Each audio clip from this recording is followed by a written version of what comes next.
Hey everybody, it's InTylerable.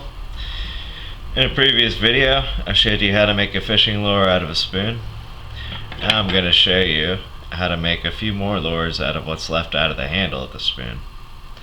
You're going to want to use about 2-inch sections. You can see here I already pre-drilled one hole there. If you watch the other video and you remember, the first step is to drill your holes.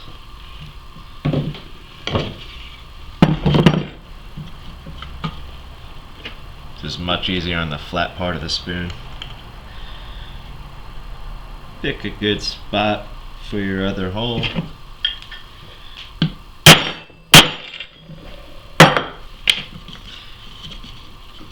Mark it with a punch or a strong nail.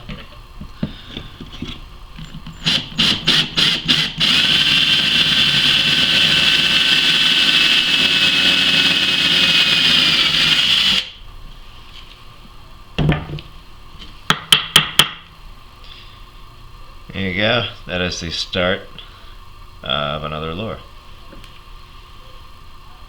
I have a bit of a sharp edge there from the drill. I'm just going to take my file and file that down real quick. I don't want to hurt myself.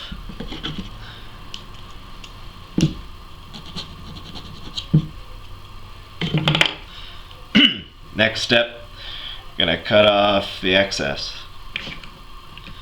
This is my trusty bench vise here.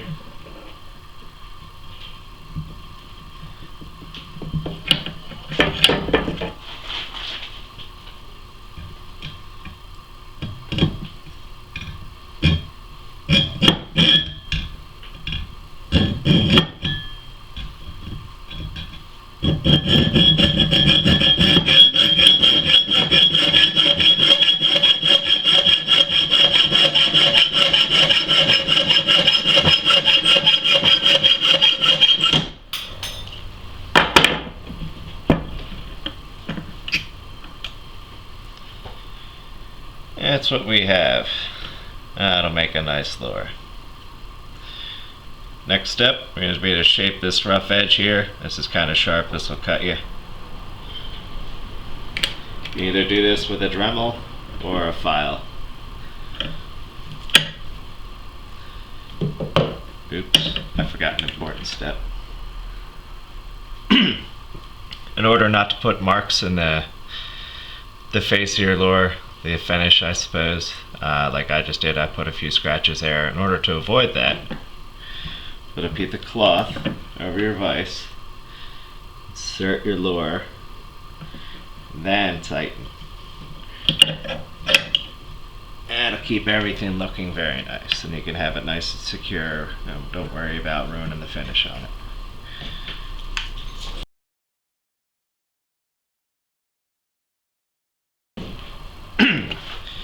You can do this with just a file, however this will take quite a while, or a lot longer than using a Dremel. I still like to go over it with the file at the end, just finish fine touches, finishing touches, take away any sharp edges that might be left.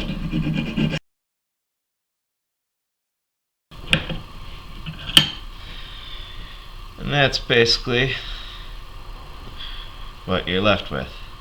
Now you can say to yourself, you're not going to have much performance with that underwater, so what I like to do is put a little twist on it.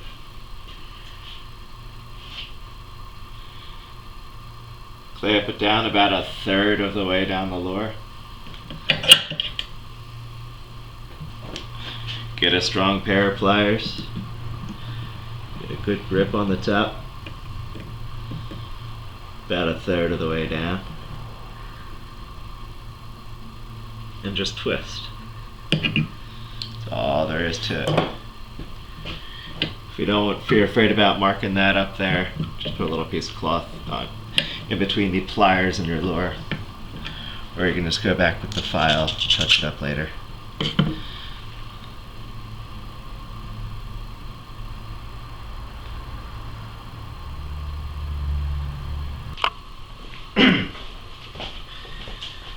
I made a mistake. I left too much on this edge between that edge and the hole, and I couldn't get the split ring in, so I'm taking it down a little bit more.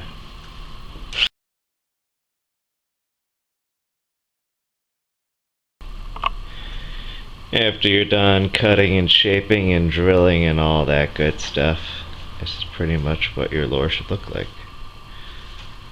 Depending on how large your spoon is, you might be able to get several of these out of the handle.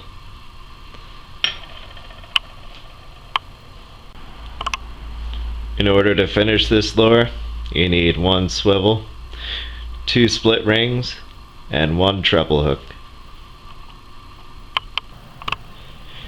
And here's the finished lure.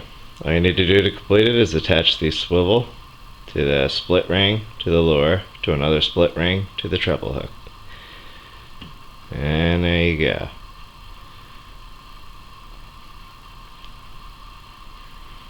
Till next time.